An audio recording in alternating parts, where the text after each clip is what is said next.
and welcome to Light Years. Sam Spandiari here. Across from me, I got my man, Aaron Larsoul. Aaron, I Yes. feel like, first off, big win. Warriors win 123-105. But for me, the big takeaway from this game is they're starting to feel like the Warriors again.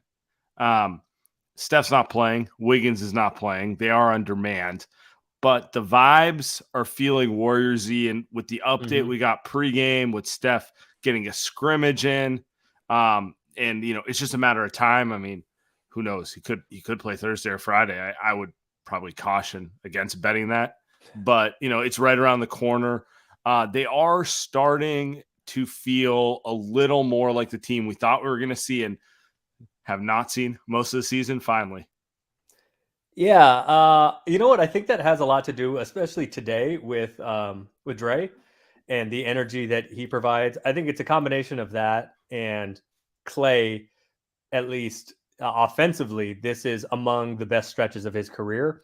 So when those guys are going, it's kind of, and Jordan was good tonight doing his little 68% Steph impersonation. So I think the combination of all that, and it looks like there's joy in buckets again, and they're having fun. So I think it does. You're right. It looks Warriors-y. And today specifically, one of the reasons why maybe it looked Warriors-y was, two reasons. One, the third quarter obliteration was back. The home third quarter Warriors were back.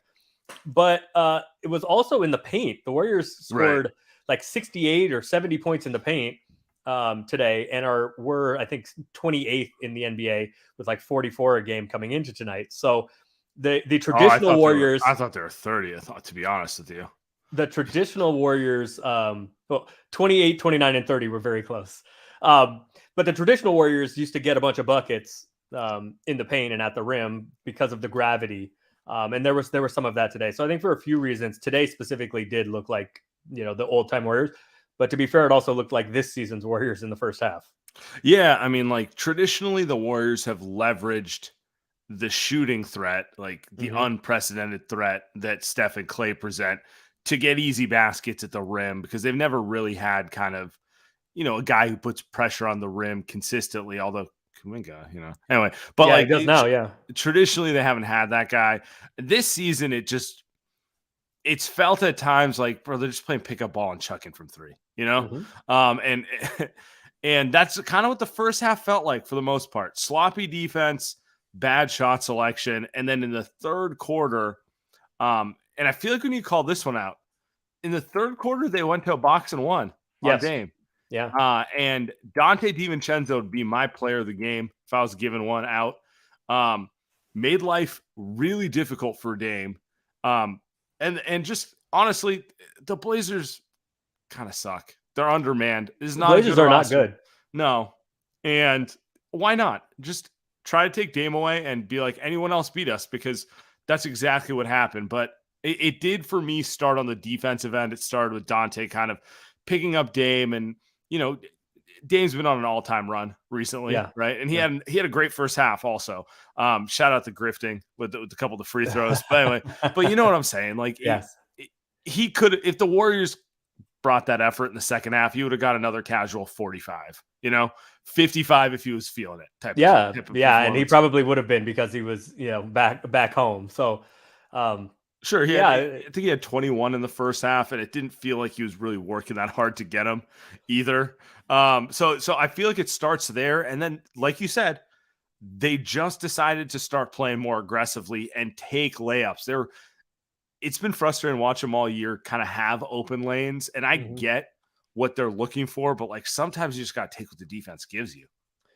Yeah, and I think the Warriors are used to getting system buckets that they haven't been getting recently. And even in the playoffs in the past, they've gotten the system buckets. But yeah, you do have to kind of take what the defense gives you. And to be fair, without Wiggins and without Steph, what the defense gives you is going to look a lot different than what the defense gives you with those guys.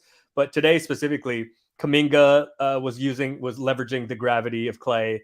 Draymond did a couple times late in the third and then in the fourth. So, yeah, I mean, it feels like stuff to build on, and we'll talk about this in a minute, I think. But like, maybe part of those feel good vibes also come from the fact that teams will tell you they're not standings watching, but they're not scoreboard watching, but they all are. And so maybe some of the good vibes, while the Warriors have been on this three-game win streak, the rest of the West, the teams in proximity seem to be falling apart.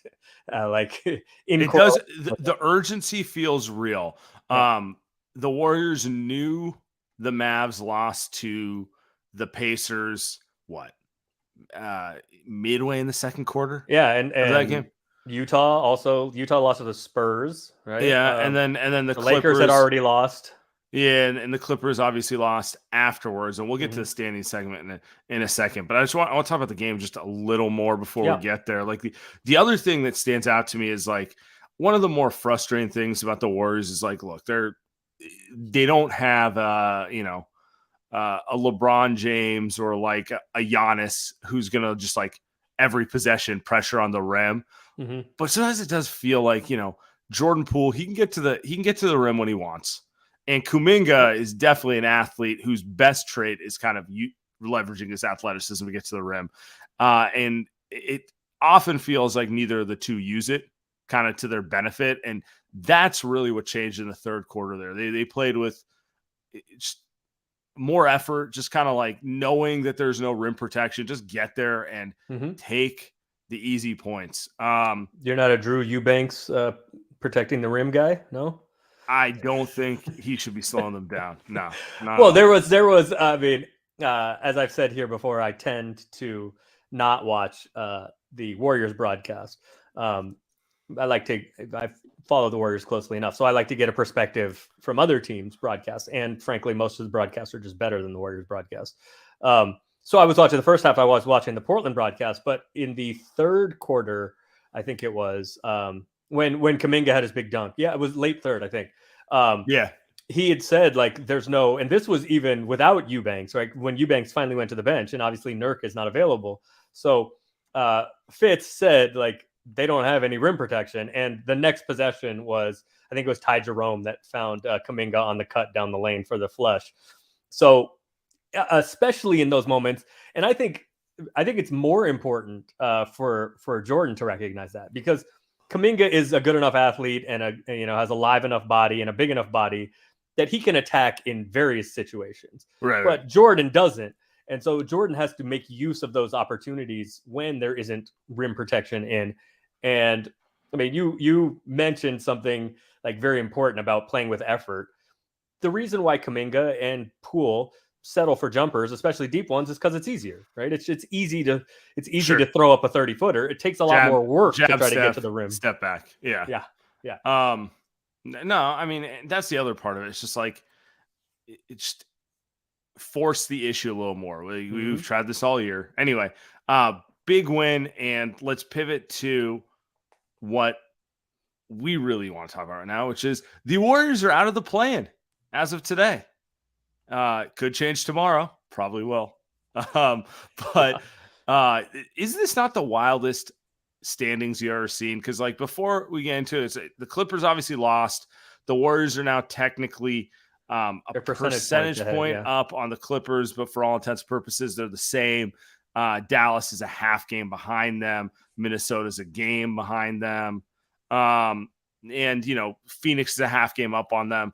It kind of feels like that grouping from 7 to maybe 8 or 9, it's going to be this, depending on who wins and loses on a given night, they're going to flip-flop for the final 18 to 20 games, depending on the team. Have you ever seen anything like this? No, and I don't think anybody has. I mean, there have been very competitive. I feel like we're in the Eastern Conference, and like finally we get to live the John Wall Wizards life, where it's like you win 44 games and all of a sudden you're a threat. Yeah, and they're the Warriors. I think the Warriors and the Suns, I believe, are both. I think they've tied all time with 48 wins as the most wins not to make the playoffs. So that has happened in the near term. I remember it. Shout out, We Believe. That was one of the more frustrating moments of fandom, when it's like 48 wins can't get you in the playoffs. Like, what the? Yeah, and then the Suns were trying to tank and messed it up, and we're playing like 3-point guards at the same time. Was it Isaiah Thomas, Gordon Dragic, and Eric Eric Bledsoe. I Yeah. think was the three. Yeah, they're playing through him. Anyway, it doesn't matter. So no, I haven't seen anything like this. But what I was just struck by, as the Warriors were they ninth, I think, going into tonight, and now fifth. It's not just the standings watch, which is interesting, like behind the Warriors, because right, those are the teams you want to secure your spot in the play-in or out of the play-in. But there's interesting differing motivations, right? Like OKC seems like they're shutting it down. Utah kind of seems like they're shutting it down. I mean, they got LeBron's out, so who knows what the Lakers have been playing well, but LeBron's out. Who knows what you're going to get there? So what I was struck by, though, is not even looking down so much.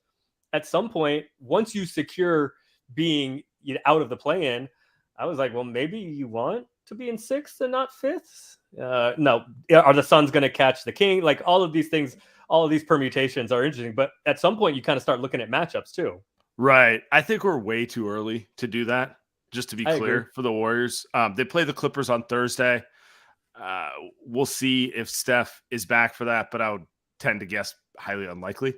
I don't know. It's like Kevin Durant hasn't even played a game for the right. King, It's also the tempting the fades. It's messing with the basketball gods. I understand. I think it's a lot easier to get up and then sit guys for the final two games to fall a spot than to do the opposite. So I don't think we're at that stage of the season, but it's nice to see the Warriors lift themselves finally out of the play-in. I think all things considered, you want to be out of the play-in if you're the Warriors. And if that means the last week of the season, you find a way to fall from 5 to 6, so you like the matchup better, then so be it. But don't worry about that right now. Yeah, I also saw. I would love to give credit to whoever this was on Twitter, but I don't remember. Is this they said it, and it sounds like it might be true, even though it sounds shocking. Is this the Warriors' first 3-game win streak of the season? No, they did it around Christmas break. They now you're gonna make me go look for the tweet. It's not relevant. Don't worry about it. Okay. What I was gonna say is, it does feel like, well, this team hasn't gone on a run all year. That much we know. Yeah. They went on a mini run after they changed the second unit. Then everyone got hurt. And I don't know if you can call 8-4 a run. It's just kind of like playing good basketball, but it's not really a run. I consider a run when you go 7 of 8, 9 of 10, that sort of thing, right? But no, yeah, I was correct. After Christmas, they won 5 in a row. Okay. So no, it's not the first time they've won 3 in a row. But the fact that I had to second guess myself lets you know exactly how the season's gone. So point stands. Let's look ahead right now. So the Warriors are currently the 5 seed, but it seems like it's going to be that. Are we ready to say Sacramento's kind of safely third? No, and frankly, I mean, I think they have. I think Phoenix is going to have something to say about this before it's done. But 5 games though, 5 games up, 4.5 games up. I think the other question is if, with how Memphis is playing, I mean, today notwithstanding, if Sacramento has a chance to get up to second, I think is a question too. Sure, but what I'm getting at is I'm not sure either Memphis or Sacramento will fall out of 2-3, barring a complete free fall just with how few games are left in the season. It's not impossible. Making up 4 games in the final 20 is definitely not impossible, but it doesn't feel likely. But Phoenix, Golden State, Clippers, Dallas, and I'm going to throw Minnesota in there as well. It does feel like those 4 teams are going to be jockeying it out for the 4 through 8. And maybe you can even throw Utah and the Pelicans in there, 4 through 10 for the last month plus of the season. And honestly, like looking from a Warriors perspective, I kind of like where they're at. If what's being reported does come true, which Steph is back in the next 2 to 3 games.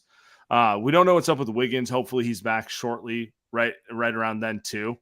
But if they get those 2 back, I don't know why they can't control their own destiny is basically where I'm at. And a week or so ago, I was in the, I don't know if they control their own destiny camp. I was in the kind of like, they just need to get in and then they're going to have to figure it out. Right now, the way everyone else is falling apart, it does feel like they're going to be able to decide where they want to be in the playoffs. Not top 3 seeds withstanding. Yeah, I think if you would have said, you get to be 12-12, I think the Warriors are now 12-12 without Steph. If you go 500, you take that every day. Immediate, yeah, no, yeah. Where do I sign? Right, like, yeah, I accept your offer and make no counter proposal. Yeah.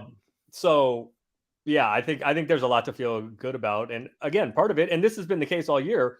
Part of how you feel about yourself is in connection with and relative to how you feel about everybody else around you. And it's breaking. The last few days have broken quite well for the Warriors. The worst record for a team who won an NBA title. Do you know the answer? No, but I think the 6th seed is the lowest that's ever won a title. The Rockets were a 6th seed and won a title. I think that's the Rockets are the lowest in what we would consider the modern era, but they're technically not the lowest ever. So I'll give you one guess at it. Who is the worst record? I gave you a hint that it's not in the modern era. Yeah, it's pre 79, so pre. Oh yeah, no, it's the Warriors in 75. Second worst. Good guess. But the answer is actually the 78 Washington Bullets. They only won 44 games. Okay. Which is wild. Shout out Wes Unseld and Unseld every time. It's one of those weird names that gets me for no logical reason. And it doesn't seem like the most and Elvin Hayes. Yeah. So they're worst record for a champ, and then the Clutch City Rockets in 95, which is more in line with my memory. And then obviously Rick Barry's Warriors also 48 wins. The Warriors will not be getting to 47 or 48 wins. I feel pretty confident about that. Doesn't seem like it. Given their record. Midway through this game, I was having delusions of I need them to go 41-41 and win a title from that ridiculousness of a record. But the fact that I cannot discount it from being a possibility, am I just completely insane now? Or is that just speak to where the West is, where it's I don't really even care what the record is. They have as good a chance as anyone if everyone's healthy.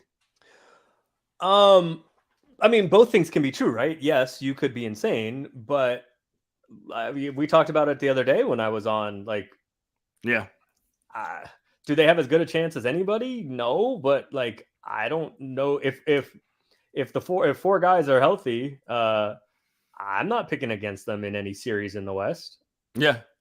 And then when you get to the finals, then it's, let's see what happens. Obviously they would not be favored against a Milwaukee. Probably still wouldn't be favored against Boston, even though they beat them last year. They might not be favored against Philly either. No, they wouldn't be. That's my point. But it's hey man, if they get there, we can deal with that. Right. But if it's the Warriors in Philly, are you betting on Steph and Clay and Draymond, or are you betting on Embiid and Harden late playoff rounds? I mean, where I'm betting. But people can bet Vegas how they want to. All right, we got a couple questions here, and then we should maybe get to voicemails. All right. From Eugene, boxing one on Dame triggered me hard. Yeah, the Nick Nurse flashbacks. Yeah, honestly though, but Steph played it a lot better. Then Dame just kind of, whatever. Regular season game in a lost season, you're going to get a little bit of a checkout factor. NBA Finals, you'll do whatever you can to figure it out. So yeah, but what does it say about, because that Nick Nurse was not doing a lot of that. I mean, KD was only available for 11 minutes in that series, but that happened a lot without KD and Clay on the floor. So what does that say about what Steve Kerr thinks of the surrounding talent surrounding Dame? That we don't care about. Matisse Thybulle is a hell of a defender. That's what that says. And he's making jump shots now, which is odd. Yeah, that was the other part of the first half. I'm all right, let's see him do it for 4 quarters in a row, right? Awesome. Dame is a career L. Anti-ring culture is loser stuff, allowing losers to dictate narratives. The issue with Silver's league. Kerr, fix your rotation, Loon. I think I need a little punctuation in there. I will say this. I think it's interesting. Every couple weeks we get a Dame interview, which is about how he's not leaving and he's loyal, as Baxter opposed Holmes, as Haynes, opposed to the way you would typically ask the thing, which is like, what's Portland going to do to figure this out? Like, and now the narrative just immediately goes to, well, that guy's going to want to leave, you know, instead of actually walking through the process, which is, what are they doing up there? Like, Dame's good. They got like a couple interesting young players, but they have nothing really what team can they wise. do? I mean, What can they do? And by the way, on February 28th, March 1st, there's not much they can do to salvage this season. No, I mean, but like, I don't even know, like picture. in a macro sense, I don't know what they can do unless either Simons or Sharp just like blow up in ways that we, you know, to like be superstars, because otherwise there's nothing there. I actually like find this.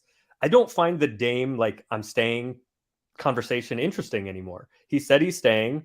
I don't know why. I probably wouldn't choose that. His reasons are his reasons. If it's more important to him to be seen as loyal or to be loyal than like winning, okay. Like, all right, man. I like your reasons are your reasons. Do you think you can win a title with Dame as your best player? No. Okay. That's it. So then I don't know what this whole thing is. So he's just purposely making a decision that he doesn't care to win a ring. No, but that's my point, though. Like, I don't know what his reasons are. And, like, that's why it's not interesting to me anymore. Because, like, his reasons, I would be, like, full out, like, I don't give a shit. The only thing that matters is winning. But maybe that's not for him. Maybe being loyal is more important to him. I don't know. And that's fine. I mean, he's a god up there. He can do that. Is true. The entire city is convinced if they had Draymond Green, he would have Steph's career.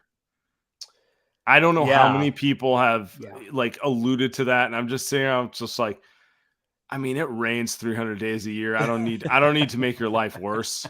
So, I lived there for 10 years. I don't want to hear it. I mean, you know what I'm talking about, though. It's miserable. Yeah, it's miserable. There's a neuroses that comes with living in that kind of climate, right? It's yes, and a like, well, you know what? I'm gonna leave Portland alone. But yes, yes, you are correct. It's not late enough in the night for us to get into the real Portland conversation. Have some FCC violations. All right, William, appreciate you, my man. Westbrook has been a Warrior ally since 2016. Bless him. Oh, is that a 3-game losing streak for the Clippers, or is it just 2 straight since? No, that's 0-3. That's 0-3 for Russ. The double overtime 176-175 game, and then 2 days ago, the overtime game they lost, and then tonight. Yeah. What a dumb move. I don't know. I'm just sitting here and I'm like, I actually thought the Clippers were turning the corner with Terrence Mann at point. Like, I know he's not point, but like running kind of that all wing lineup. And it's just like, they're kind of a pain in the ass defensively, and they move the ball well enough. And ultimately, if the ball's in PG and Kawhi's hands, like, that's where you want it to be, right? Like you want as many possessions ending with them shooting the ball as anyone. Like, correct. One of my issues with the Clippers over the years has been like, that's a lot of Marcus Morris. It's a lot, you know, you know what I mean? Or like it's like, oh, Reggie Jackson, 17 shots, you know, like that sort of thing where you're just like the 2 guys on the wing should be the guys whose like field goal attempts are over 20, you know? Yeah, and that's a problem I think you run into when your 2 best players are not primary ball handlers, you know? Well, I think yes, that is part of it too. But I think that the reason that they wanted Russ or PG specifically and Kawhi theoretically like just acquiesced and said okay or signed off on it. I guess it's definitely. I mean, it's a known that Paul George was the one who was pushing more. Yeah, he was like openly and publicly campaigning for it, but. Yes, like Russ will initiate offense, but he has the personality. The problem with it is he has the personality to take shots away from those guys, to try to do everything, and he will just do it. And those other 2 guys have the personality that they will let Russ do that, which I think is probably partially why PG wanted him, because it takes some of that like burden and primary, like you are the alpha, carry us away from him, which he seemed to not want. But that's not best for the team. What's best for the team is Kawhi and PG take all the shots, make all the decisions, create all the plays. And that's just not going to happen with Russ on the team. And Yeah, and he's look, he is a Hall of Famer, Yeah. rightfully so. Yeah. Um, he's also not the guy who's going to pivot into being late career Rajon Rondo. No. So it's just like they've, no matter how much they're like, he's going to come in here and take a back seat, You and can't. it's like you just dramatically change the DNA of your team. So you really have two choices: ride with that, which means you're probably not going anywhere in the Which is what playoffs, they're doing. or you bench him, in which case it's like, I don't know why you signed him, but whatever, you know? But that ship has already sailed. When he started the first game and has Mhm. been okay, like there hasn't been the single moment you can point at and say we lost the game because Russ did this. He's been fine. He's been okay. He's not a good basketball player anymore, but he's been fine. No, But it once does they remind started me. him, It does that ship has remind me sailed. of a ton of his Lakers play where you're like, it's not like he was individually awful, but he just does everything opposite of what the team needs right now. So that's, it's just like it's like the nails on a chalkboard thing. It's like it's just the wrong fit. Yes, but Um, once Ty Lue started him in game one, like do you if not he had think? just Do you now not it's a think that? conversation. Now like you have to send him to the bench and now answer questions and Do all you this kind not of stuff. think starting him makes it easier to move him when it's just like, look, man, we're 1-6 with you starting, so let's try something. You know what I'm saying? Russ Like, doesn't care. No, because that feels like that's an assault on his pride and his ego, and that it's do a you think it would have been demotion. easier to be like, you're coming here, you're gonna play 20 minutes a game off the bench? Yeah. Yeah, okay, I could see that. I could see the logic that way. Um, And yeah, 20 minutes would be longer than I would sure, than I but would say. you But know, yes, when you your say point is 20, that what you're yeah. really saying is 15. Oof, oof. All right. McWalters. Portland is a very whitey city. uh, I don't think he it's means also good. YouTube. I know. It's also a huge inferiority complex to the sports teams, and in general to Seattle. Our guy McWalters might have some sort of Seattle connections there. So, As somebody who lived in Portland for 10 years, I will say, McWalter, everything that you just sent in this chat is accurate. so let's get back. We talk Clippers. What about Mhm. Dallas? Like how we're dancing around. We feel good that the Warriors are up to the 5 seed now. We also acknowledge like everyone's basically tied. This thing's going to go up and down for like the next month, right? How are you feeling about the Warriors in context of Dallas? Do I have are you talking about like in a potential series? No. Like Oh, you in mean just terms like of them chasing each other for the rest of the yeah, regular because season? let me walk you through my concern here.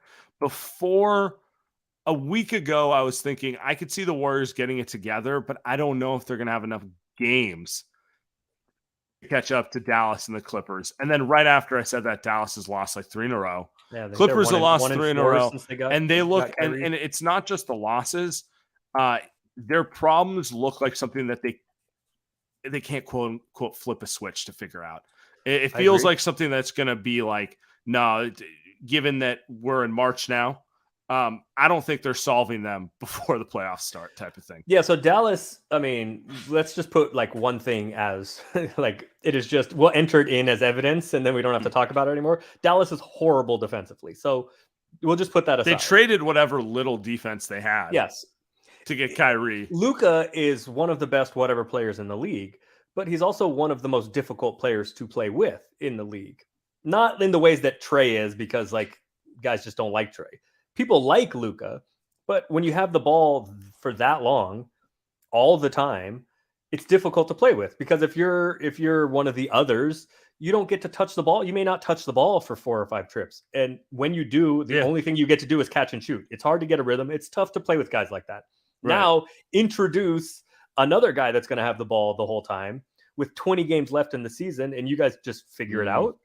That's And not you a don't recipe for success when you're also horrific defensively. have good role players. Like the recipe with Kyrie, Luka, and defense, like I can see it in my Mhm.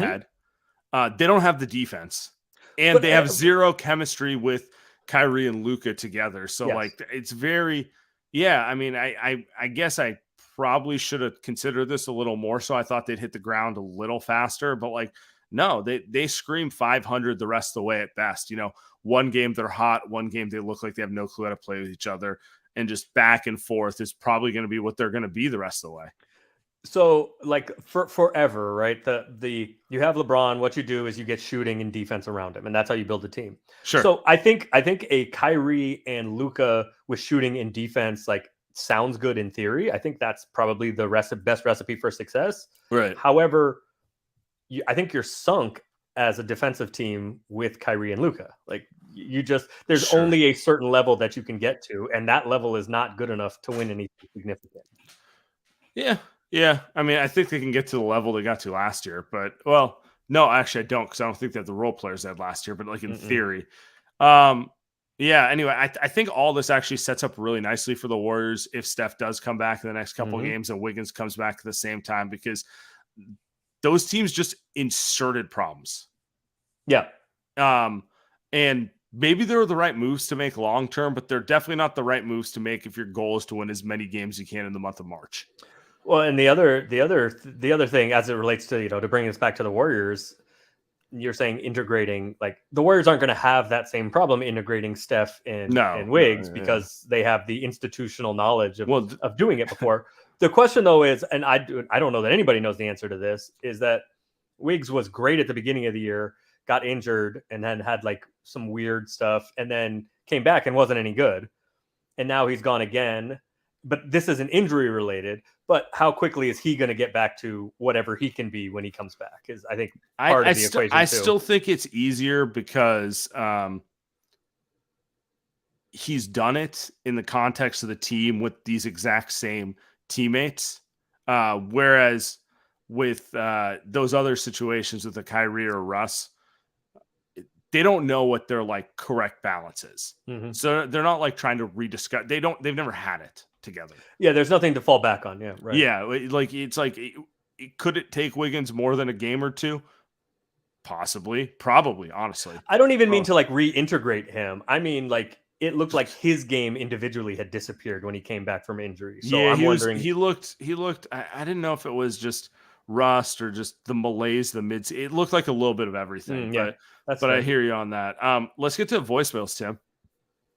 Preemptively leaving a voicemail with 7 minutes and 53 seconds left with the Warriors up 11 because me and Meredith are freaking out watching an incredible game. JP with one of his best games of the last, in a minute. I mean, dude's looking nice. Remembers how to drive to the rim and get those and ones.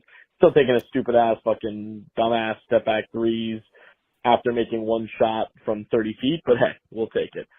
I want to ask you guys, because we're about to win this. We're going to win 3 straight. We're going to beat the Clippers on Thursday. We're going to beat the Pelicans. Steph's going to come back, and it's going to be roses. How do you guys like, what would be your ideal playoff seeding for the whole West? Right now, in my opinion, I like Denver 1 seed, Memphis 2, Kings 3, Clippers and Phoenix 4, 5, us at the 6, with Dallas and the Pelicans 7 and 8. In this scenario, we would match up with the Kings in the first round, and then we are on the side of the bracket with Dallas and Memphis. We only have to play one of Denver, the Clippers, and Dante just hit a huge three. My God, what a beast. We would only be on we'd be on the opposite side and would only have to play one of Denver, Phoenix, and the Clippers. So I love that, but is there a path that you guys are like, this would be more ideal? Curious what you guys think. Let's go. Good fucking win, I'm assuming. Let's go Dubs, baby. I mean, I agree with Mikas. I think that is our I think that is the Warriors' best path, being on the 2-3 side of the bracket, just because I think Phoenix is going to be locked into 4-5. And all things equal, Denver's a lot better than Memphis. I actually really want Memphis for the Warriors, if I'm going to be honest with you. Like, I want it. They're officially a little under my skin. Okay. And it's just, it's an enjoyable thing. I also don't think they can beat the Warriors. The Warriors are healthy. I think, to be clear, I think anyone can beat the Warriors if they're not healthy. So just throw that out there. Did you see Dylan Brooks fit coming in the arena tonight? The Stone Cold? I did. Somebody on Twitter called him Austin 3-4-16. Yeah. That's perfect. I mean, look, man, all it takes is Draymond saying one thing to him and he's going to put up a 3 for 16 would be a win for Memphis. I'd be more concerned about a 4 for 22, like that type of performance. So I agree with the sentiment. Yeah, the Kings are probably the most favorable first round matchup that the Warriors could grab. And then just because they don't guard and none of them have ever done it before other than Harrison Barnes. But yes, the teams I'm most afraid of are Phoenix, who we haven't seen yet, and the Clippers, even more so than Denver. So, but if you can avoid having to play more than one of those three, yes, I think that's the best path. I agree with you. I also think we haven't even talked about GP2, but like anything the Warriors can do to get a soft first round matchup to integrate players, kind of like they did last year. It was a very favorable Denver, matchup for them to bring Steph off the bench and integrate things and that whole thing, right? So it's like it is what it is. That's just kind of how they're going to be. Tim, let's get to the next one. Boys. First off, thank you, Sam Spendiari. You know who this is. Thank you, Aaron, for tapping in here and covering for me last second. Much love, brother. I owe you one. Hey, quick question for you guys. Is Anthony Lamb the best big man that we've ever seen in the NBA? Catch you guys soon. Bye. Andy, take care, my man. Big Tone. My guy. I at this point, I just enjoy how much Warriors Twitter despises him that I have to be the champion of the Anthony Lamb fan club. To me and Steve Kerr. Steve Kerr in the post game said he just does all. He's a 0.5 second player. He's a half second player. So you know what I hate? Like I've been hard on Steve in the past, but what I hate about this is he puts all responsibility, credibility aside, or not credibility, responsibility aside. I think the term for it is he shirks it, I believe is the term for it. Because he keeps saying he basically every time we talk about Anthony Lamb, he says he does all the little things that nobody notices or you can't see. Okay, well, you're telling us we don't know basketball, but you're telling us he definitely thinks we all don't know basketball. But he's also telling us that we are not equipped to have any opinion, right? Because we don't see all these great things. So then we can't hold anybody's feet to the fire. Like if he sucks, we don't know all the wonderful things he's doing. What I will say is that Ty Jerome is an NBA player and Anthony Lamb just isn't. So when this decision comes here in the next few days, I think it's a big mistake if it's not. Here's why Anthony. And I think Ty Jerome should be signed for the future. By the way, here's why Anthony Lamb will be converted. Mm-hmm. As I get hate mail. They don't. I'm going to give out your address. They don't need a point guard. Ty Jerome is objectively the better player, and I think they're going to give Ty Jerome a full contract offer in the summer and just take their chances that another team isn't going to. Mostly because the GP2 plan is what you're telling me.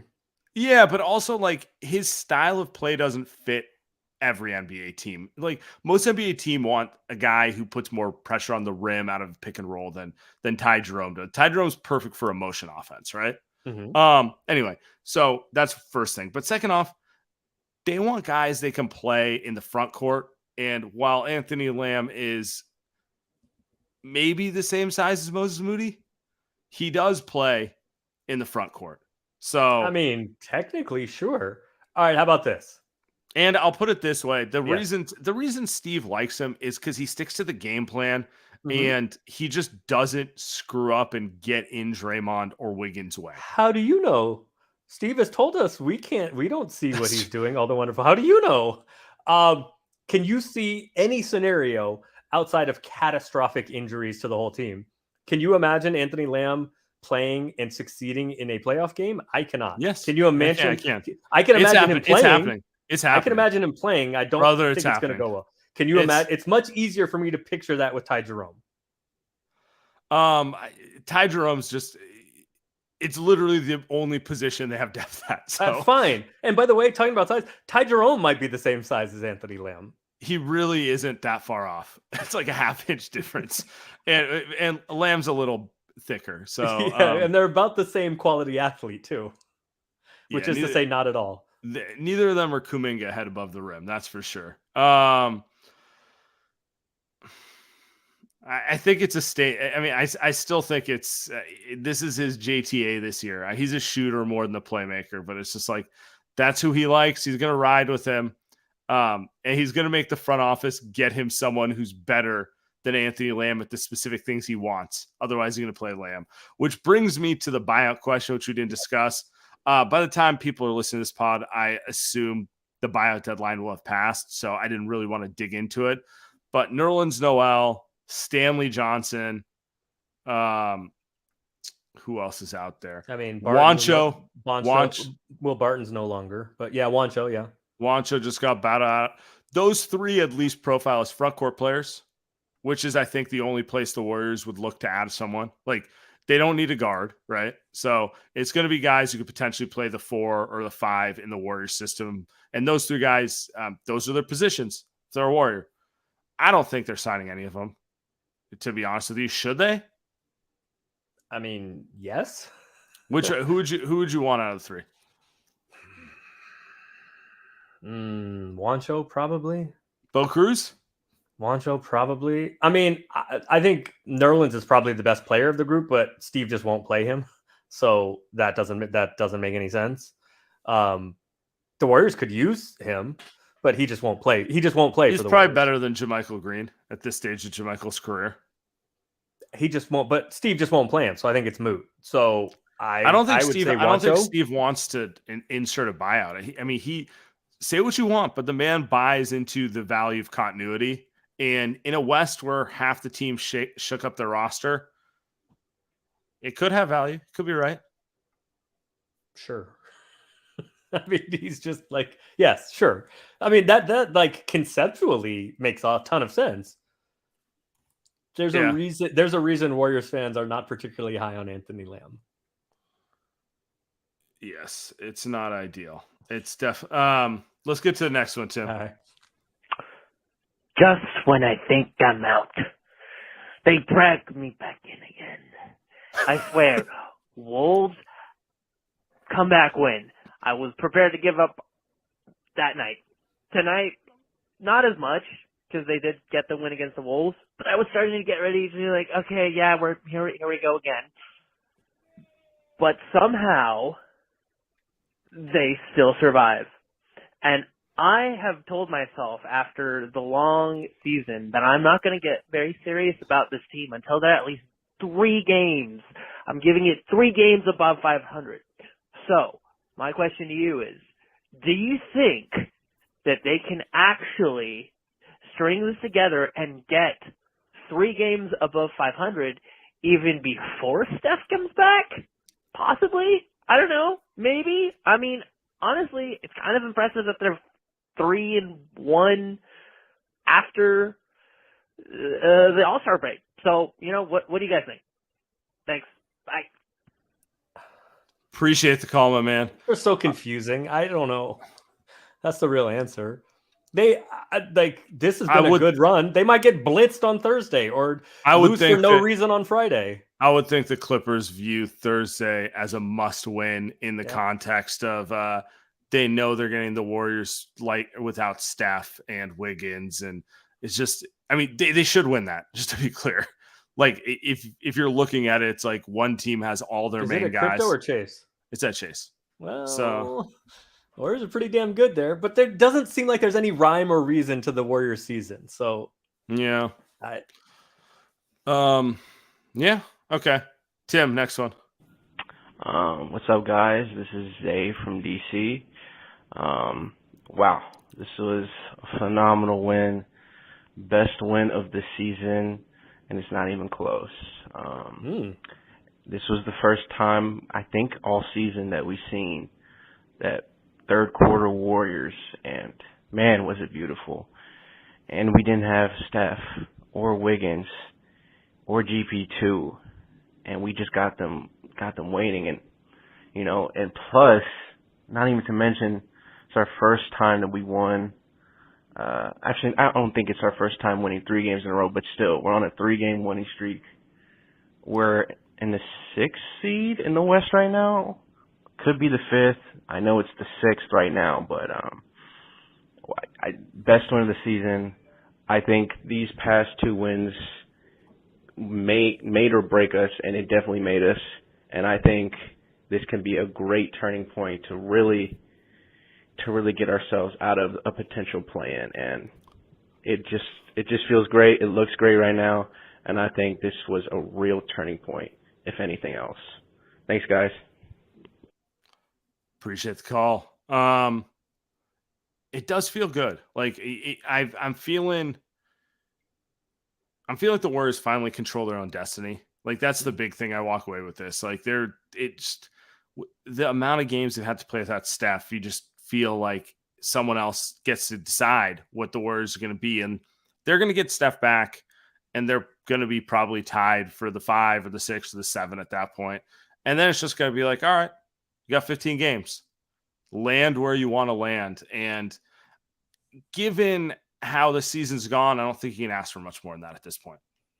It's also really good timing. I mean, put the Steph thing aside, it's really good timing.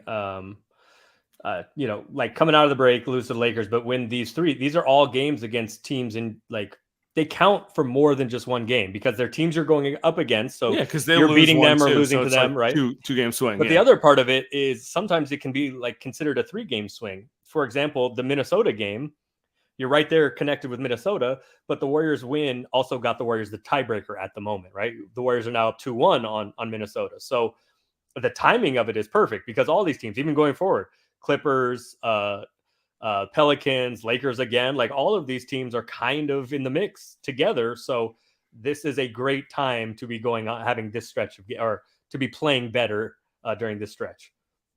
Sweet. Let's get to the next one. Hey guys, this is Dan.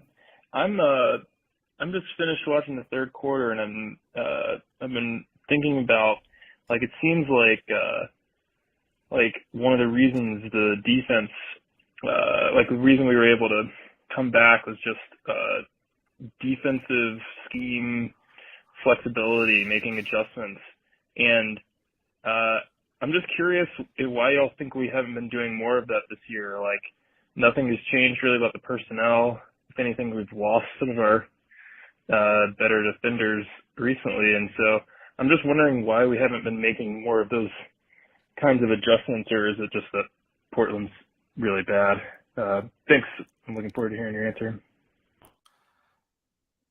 That's a great question. I mean, I do think that's a thing that popped about the Warriors last year. They would flip between, pressing the ball to falling into zone to switching everything. And it really did feel like defensively they were trying to confuse the opponent by throwing as many different coverages at him. This year, I feel like the main reason that we haven't seen that is they're trying to figure out how to guard anyone, period, for most of the year. And you have players in and out of lineup, and you probably have a little Steve Kerr wanting to keep stuff in his back pocket for when he needs it a little later down the line. So those would be my biggest reasons he hasn't done that as much. It's hard to overstate just kind of like how much this season has had zero continuity. They haven't had a 20-game span of continuity at any point during the season. Yeah, I mean, I think that's a lot of it. Why haven't they done it? Because Steve doesn't trust the guys. That's that's funny.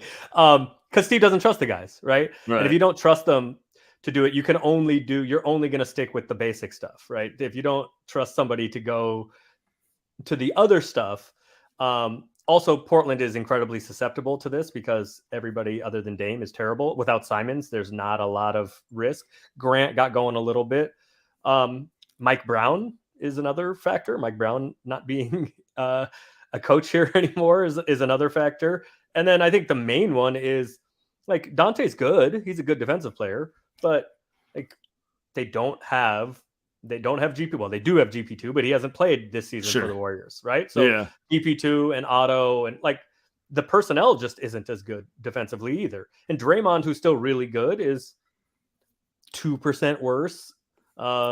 Well, I really do think it's you nail it with the perimeter. Like a lot of their scheme versatility requires having multiple perimeter and wing guys who are Right. defensive game Wiggins changers. hasn't been as good this year as he was Wiggins last is only year, going to end up playing 50 to 55 and games he hasn't this been year. available. Right? Yeah. Yeah, and he really hasn't been available with consistency since Thanksgiving.